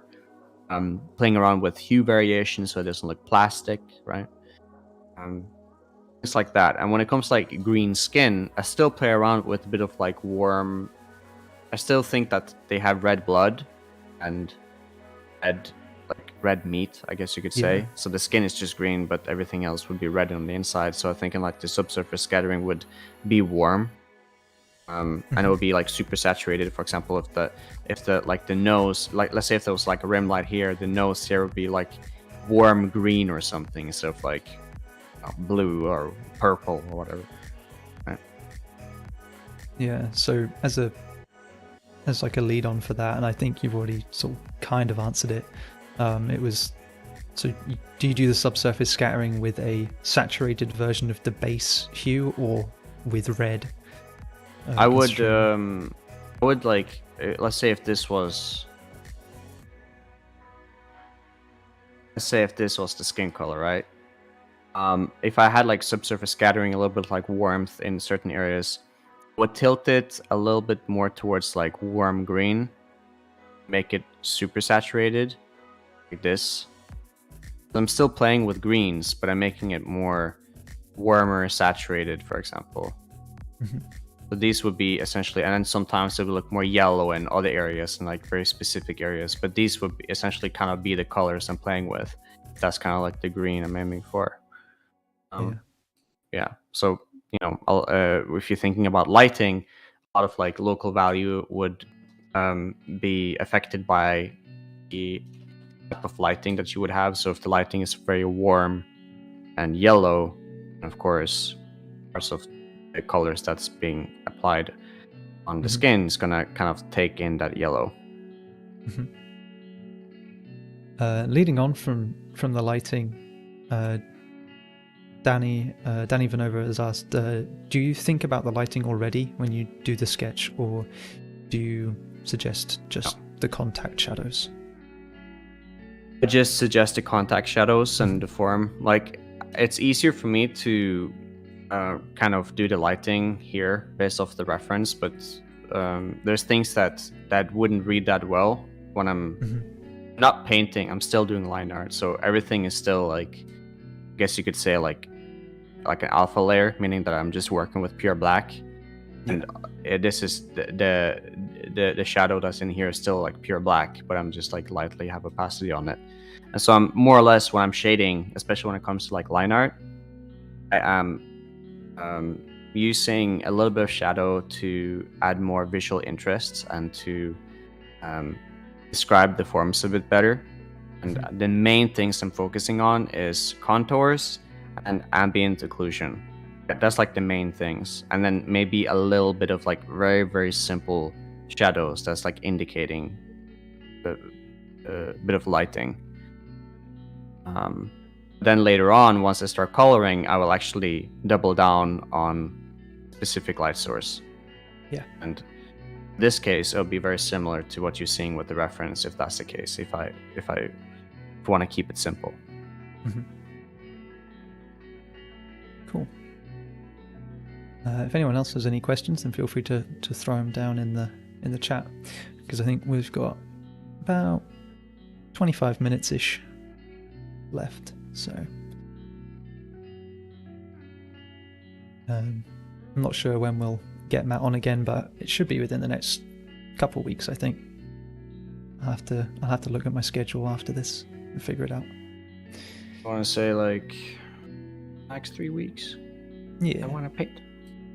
Yeah. I might cheat and start painting. Like, I might make more and paint those and like leave this one, because I have this one here. Like, oh my god, I might work on this one or something. But I have this one here that I'm working on. Yeah. I'm much happier that I actually spent a lot more time working out the line art on the stream, because I feel like I have a tendency to rush into colors, so just to have that done. But it's just not the drawing is not ready yet. But now it's like it's getting there. Yeah, I think that's the thing. Recently with these streams, I've not been wanting to feel like, I don't want you guys to feel like you're rushed. So I'm much happier for us to do multiple streams on stuff. Thank you for that. I hail you, Jaden. I am a saint.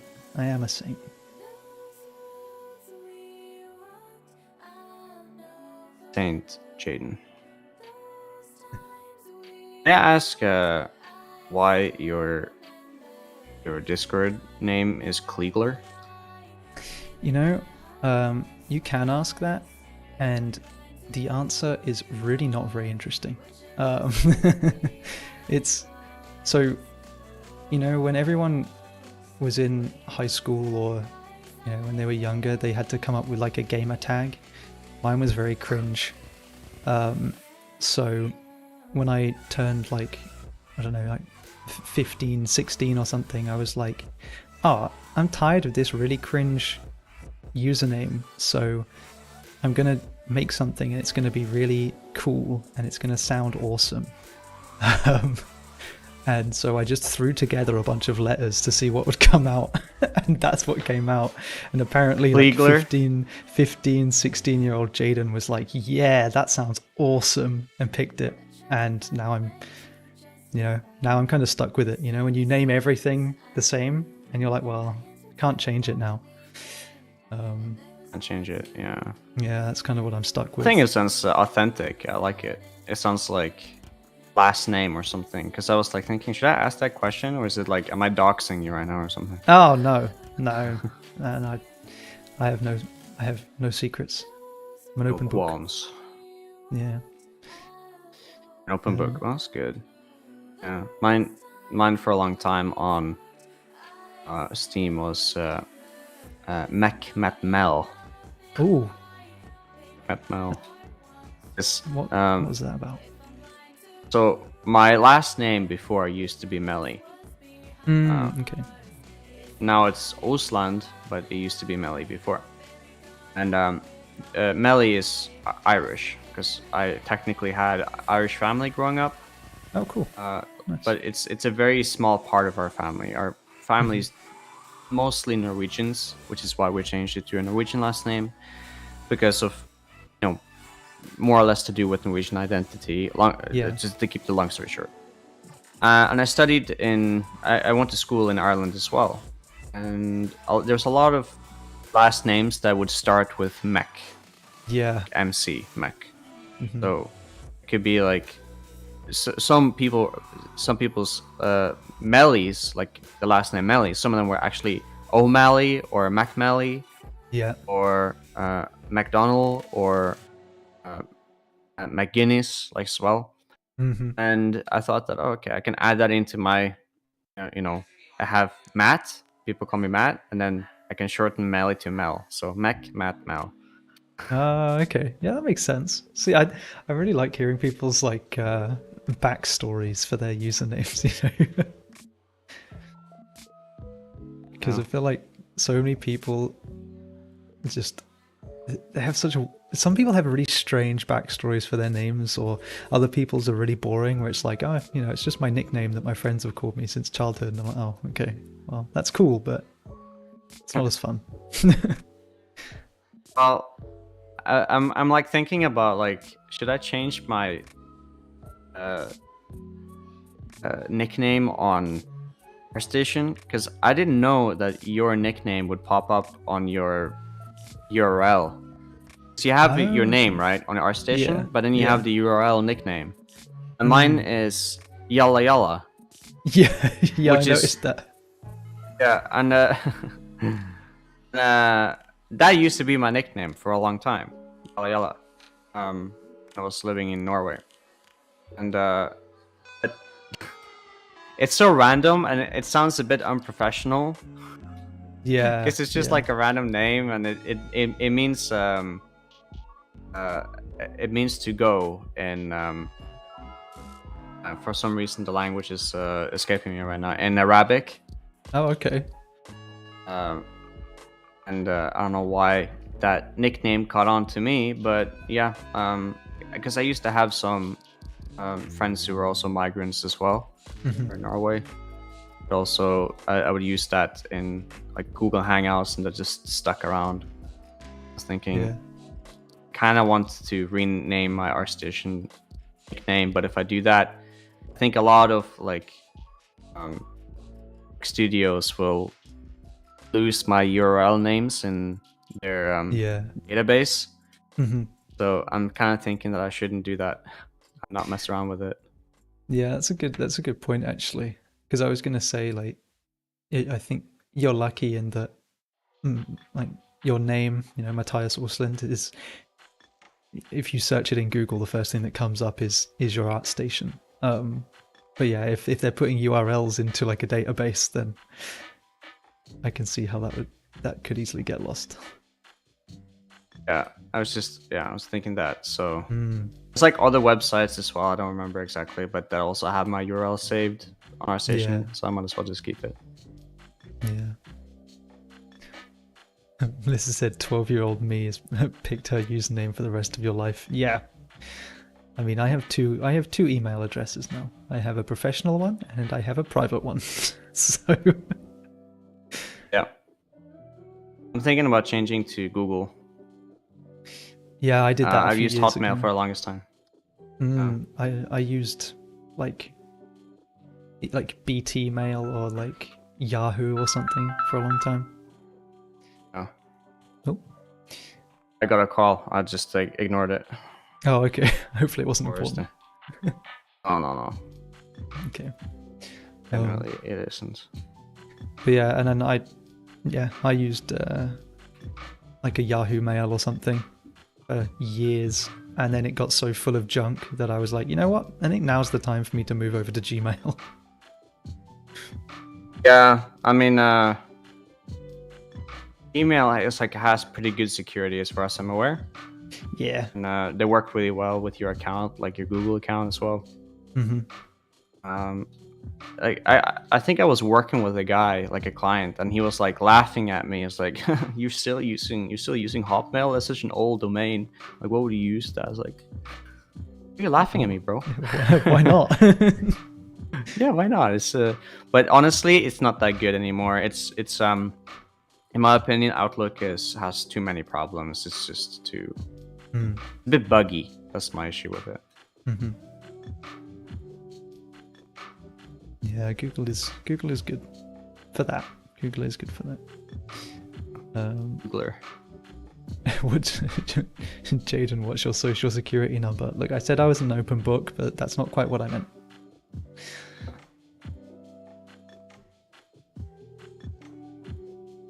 Also, I don't know. I don't think we even have social security numbers in the UK.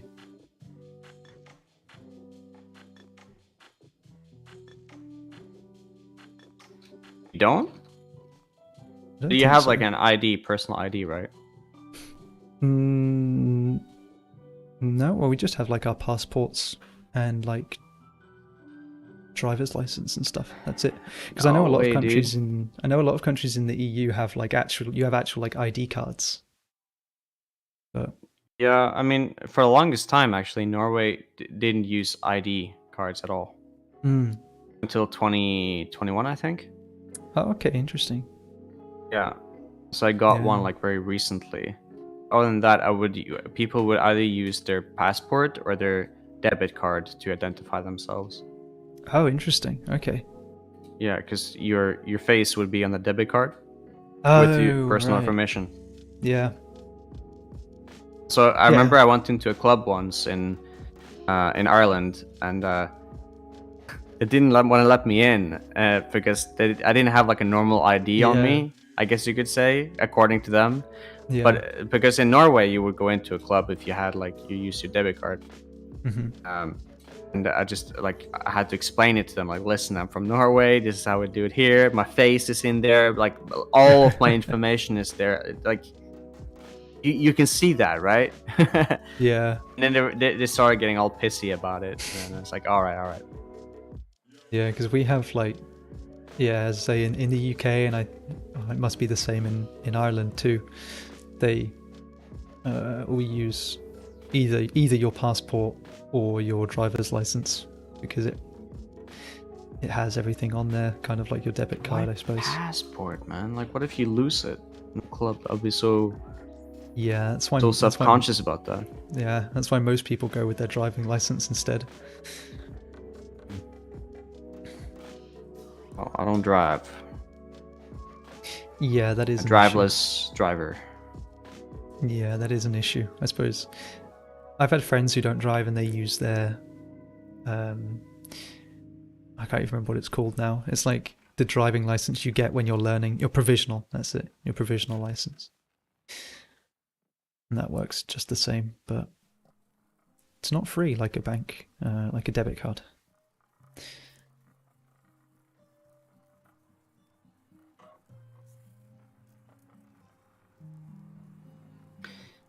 The leg is really short. I need to change that.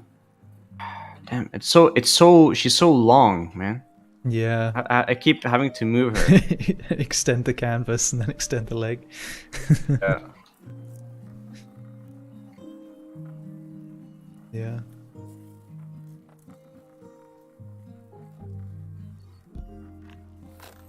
Thank you for the follow, Funky Rhymes. I love your username. Thank you for the follow. We've had a lot of followers today. Thanks for the follows, everybody. Oh yeah? Like, they want to see more orcs, man. It's the orcs, dude. That's what it is. Hey, will Minitza also do an orc?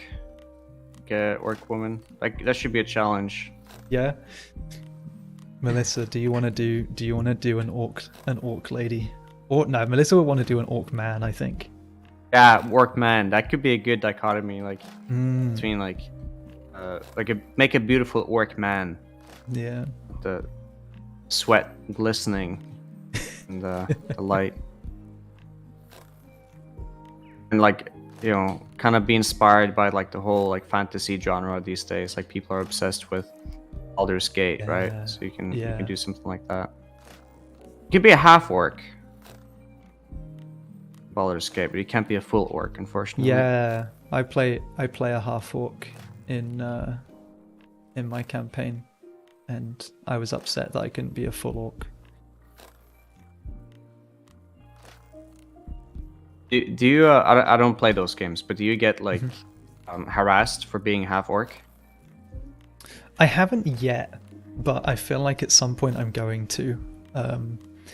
You can play as a drow, so like a dark elf, and people don't like you if you're a drow. They get with drow? Upset. I think in like the Baldur's Gate lore, drow are generally not very good people. They're very evil and scheming, so everyone just doesn't trust you. Which, you know, is interesting. It's a fun way to play, I suppose. Guess you gotta be a drow paladin to make up for your sins. That would be a fun character to play, actually. Yeah, like I'm playing like a half orc druid, mainly because I thought it was funny that like you'd think of a half orc and then being like super strong, wielding hammers and axes and stuff, but no, mine's just a nature-loving druid who can turn into like a badger.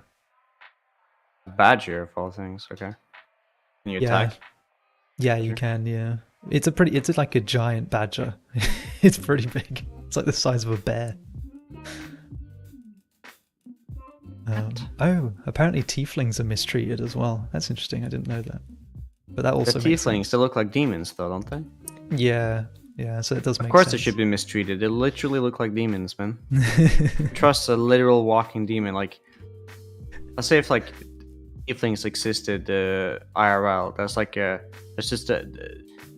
was just a rebrand for the name demon. Literally, the Catholic Church would be like hunting those things. Yeah, man. Yeah, I don't think they'd be around for long. Put it that way. You know what the race I think is really weird looking though in the whole Baldur's Gate series?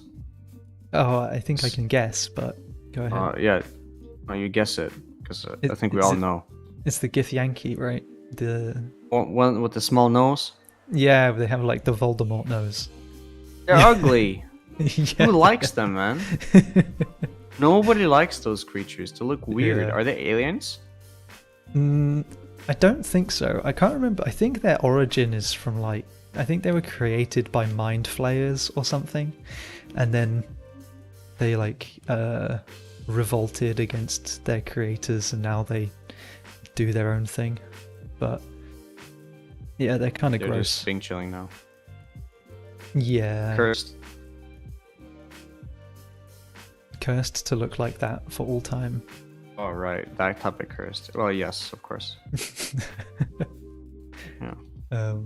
But no, yeah, I was thinking about playing, because I'm playing with like a group of my friends at the minute, and I was thinking about starting a solo campaign as a Githyanki just to see what people, like how people treat you, because I don't know anyone who's played as a Gith. I've spoken to a few people that have played, and I think it would be fun. You can just be a Chad and play like average white male warrior. human white male warrior. Yeah. Human white male warrior. It's like the most common. I don't think it's warrior. I think it's paladin actually. Mm-hmm. I think people pick paladin because it's the strongest. Yeah. The strongest class. Yeah, that sounds about right. Yeah. It's always funny when you see like a halfling barbarian or something, though. I love that. Just these, People be going crazy. yeah, just these teeny tiny dudes just going absolutely mental.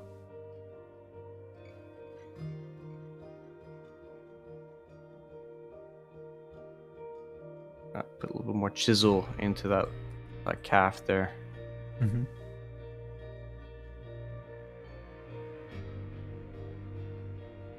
I'm gonna call it done in like 2 minutes.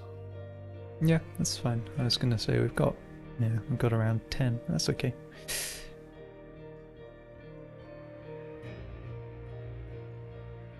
Start looking for people to raid after this. Ironic, considering what we're doing. Yeah, as I said, feeling a little cute. Might raid later. Raid later.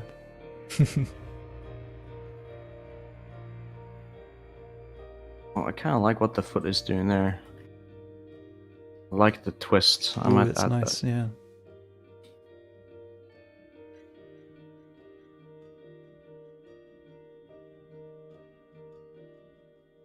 Yeah, a bit of a rolled ankle.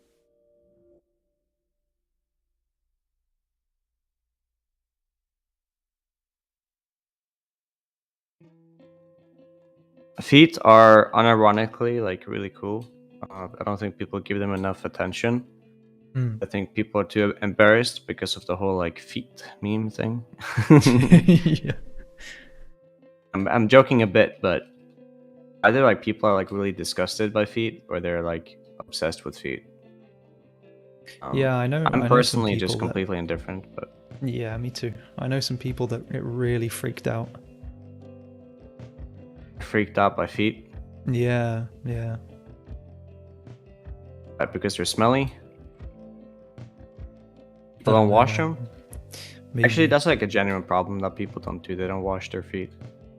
I heard that the other day. I heard like I don't know if it was on the radio or something, but these two people were debating about whether they they were debating about washing your feet in the shower, and I'm like, why is this even a question?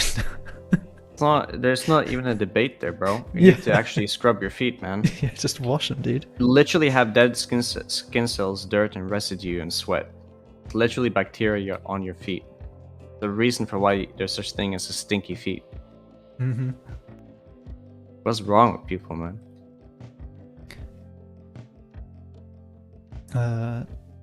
Oxaz has asked, how do you self-assess your own drawing if you don't have a mentor? You don't have a mentor? It's called analysis, baby. Yeah. Analysis, baby. You do a little analyzing.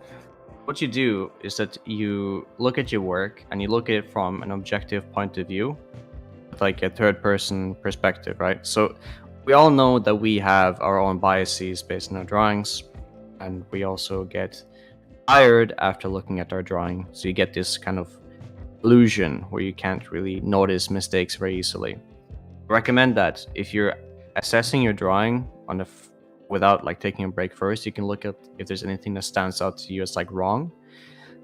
And a lot of the time, for a lot of people, they notice things there's something wrong, but they don't know what it is. Like there's something wrong with the drawing. I don't know what it is, right? So you make a list, right? When it comes to like line art, you don't have to like worry about value. We don't have to worry about value. We don't have to worry about color. We don't have to worry about painting or brush economy, because that's not something we have to worry about here. That's cool. So we can eliminate that. We can look at things like proportion. We can look at things like anatomy. We can look at things like line art. Is the line art like dirty or something? We can look at things like form. Basically, like 3D, does it look three-dimensional? Does it look weird and flat and not proper? Or does it look like actually like an actual form that's like drawing in space and it feels like it's 3D, right? Okay, ignore that because that looks like crap. But you have that. Is it the pose? Is the pose weird if you're drawing a whole character? So things about the pose would be like center of gravity, so it'd be COG. It'll be things like how pose is a bit tricky because you have to take into consideration center of gravity. You have to take into consideration flow or movement, and movement is actually a design principle. Okay. Read about movement as a design principle online. They talk about it there. Gesture drawing actually is a way to practice posing, to get better at it. But looking at references is going to help with the pose tremendously. That's why being able to analyze and seeing how things look like in relation to one another to make it more accurate, right? Like one of the things I'm noticing like right now, which I haven't actually taken the time to properly analyze this, is for example, you can see her leg here. If I have this image and I come and I just flip it, there's like something wrong with my character and the leg of the reference. Because I mean, I can tell that my drawing has like the leg that's too long. So if we analyze it here,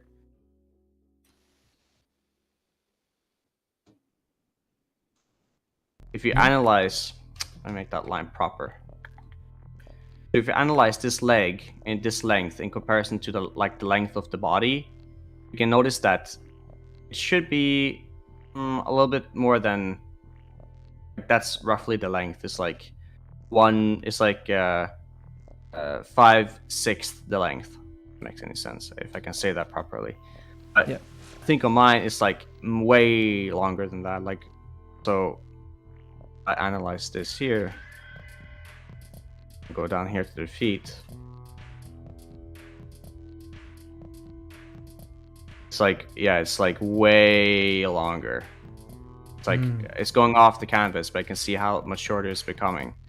So that's like one of the things I need to be mindful of there. That's like a proportion issue. That's a proportion issue, not necessarily an anatomy issue. There might be some like anatomy issues in terms of like muscles, but also like I would say so minor right now. They're not really concerning me, and I'm not noticing anything like right away.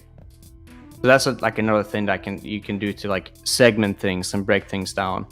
And sometimes you just have to test and see, like play around with it, like make a new layer, duplicate it, so you have it saved. And I have, let me actually delete that, put that there. I'll actually delete this as well. And we can look at this leg and we can analyze, okay, so why is it then that this leg here is like, you can see how like small this leg is in comparison to like her body, but mine is like much larger. So overall, I just need to make the legs shorter, smaller. Main issue with mine though is that you can see how thin everything became as a consequence. So I know that I was like compensating for the size. I was essentially making the legs larger to make them look more muscular, but I also ended up making them longer. Remember how I talked about length and volume earlier about the muscles? Yeah. So I need to be mindful of like essentially making sure that the legs are shorter, but they actually have more muscle. So one of the things I can do here is then add more volume to the thighs here to compensate for that problem. I think I made them just a little bit too small, so I'm gonna size them up slightly. I'm gonna make this here a little bit smaller.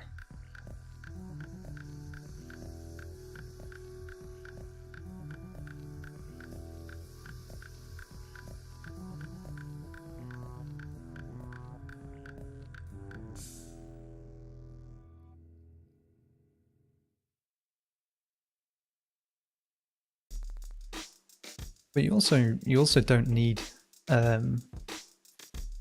you also don't need specifically a mentor to like get an assessment of your drawings. If you're know. if you're part of like an art community, like, and I'm going to use our Discord for an example because, well, of course I will. But if you're part of our Discord, for example, you can ask people in there, post your work in there, and say, hey, is there anything off about my drawing, or something isn't looking quite right? Can you maybe give me some feedback on what it could be? And most of the time, people are very willing to help you out if they can. Mm-hmm. Yeah, getting feedback from sources and people that you trust, like either artists friends that you know is better than you. Yeah. Don't get feedback from anyone, because they might not have the skills that can help you with the specific issue that you have. And get feedback from someone that you trust as well. I would be kind of careful about like asking for like feedback on public servers, because anyone can give feedback. I also recommend asking for feedback on a specific problem, because a lot of the time people ask for general feedback. Yeah, there's a big issue with that, because general feedback leads to subjective answers. Because people will just like look at the main thing that stands out to them as like weird, but their personal biases, their tastes and style will influence the drawing that you might not necessarily aim for. Like, I have a personal biases myself. Like if a person who are aiming to make like cartoony looking drawings, I will say that your drawings look flat. It doesn't have volume. Cartoony drawings have a 2D mindset instead of a 3D mindset. If you look at something like Fairly Odd Parents or Dexter's Laboratory, they're not really trying to sell the idea of three-dimensionality to you. They're more focused on composition and shape. And if you're not taking that into consideration when you're asking for feedback, then you're most likely going to be misled. That's another thing to take into consideration. Another thing is that most artists, I recommend actually teaching themselves to become self-sufficient artists that can analyze their work. Basically self-based learning. If you want to learn more about this, it's called heutagogy. Okay. So heutagogy is basically self-based learning, where you are looking at certain sources and you're basically your own teacher. I mean, 90% of artists practice, 99% of artists practice heutagogy without even realizing that you're doing it. Because they're looking at tutorials online, they're analyzing their own work, they're comparing their drawings to other people, and they're figuring out like what they can do to become better. And you are like always self-critical when you're drawing anyways.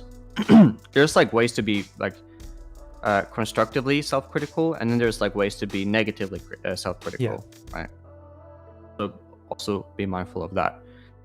I'm always self-critical. I'm constantly like looking for problems in my own work, but I don't beat myself down over about it. It's like, oh, let's just change that and fix this. And if it's just not working at all, like let's say if the legs were completely whack and I couldn't fix it, I'll try it another time. It's okay. Like I understand my ability. Like I've drawn and made other drawings in the past, and they were pretty decent. I know I can do better. Let's just try it again another time. Yeah, it comes back to what we were talking about earlier, really, about having the right mindset, Exactly. Having the right mindset is, I say, is like 80% of the work, if you ask me. I'd say even more. It's crucial, at least in the long run. Well, yeah, I'm finished. No. I was going to say you can finish. If you want to finish your point, then we can end it off after that. That's fine. Yeah, I was just going to say that athletes to talk about this all the time. If you look at like people, UFC fighters who go on Joe Rogan's show, they always talk about mindset before starting a fight. It's like they say that the thing that generally makes the fighter win or lose a fight is whether they have the right mindset or not. Because sometimes the opposing fighter gets in their head, and that makes them lose confidence in their ability to fight. So that should be food for thought. Yeah, definitely. Okay, I'm done. Awesome. Well, I think we're going to have to call it a day there. Thank you for thank you for coming on, Matt. It's always a pleasure to have you on. I love having a chat with you, dude. Love chatting with you too, dude. And it's always nice to see a lovely muscly orc lady on the screen. You know, it's the second. Let's say we were laughing in the studio beforehand because we were like, "This is funny," because it's like this is the second pin-up character that we've done in like the space of two or 3 weeks. So, what's the previous one? One of our artists, Tulio, has been doing a pin-up Barbie for the like. Oh, okay. Yeah, because we were like, oh, the Barbie movie came out. Let's make like a pin-up Barbie. That's fair. Yeah, so it's funny, but people seem to enjoy these, and I think it's fun. It's a nice, fun thing you don't see very often. So, it's lovely to have you on here doing something a little bit different today. And thanks for everybody watching. We'll be sure to get Matt on here again, soon to carry on with this and finish it off. But tune in later this week. We've had a bit of rescheduling this week when it comes to streams. So the next stream will either be tomorrow or Friday. Keep an eye on the Discord and on Twitch, and you'll get notified when we go live. But it's still a little bit up in the air right now, but we'll get it sorted. But next week we're having portfolio reviews back. So Emerald will be on here doing some portfolio reviews. So I will open submissions for those on Friday. So if you're not in the Discord server already, then be sure to join it. We've got a link down in the About section of our Twitch channel. So look in there for the link, join, and be ready to submit your portfolio on Friday. But I think that's all from me. Thanks again, Matt. And thanks again to everybody watching. I think we're gonna raid someone right now, so be sure to stick around for the raid. It's nice to say hi to the next person. This person's Sims Art, and it looks like they're doing a little webtoon drawing, I think. So stick around, it'll be a lot of fun. But until then, we will see you next time. So bye everybody. All right, bye everybody. Bye. Thanks for having me, Jaden. Yeah, no worries, dude.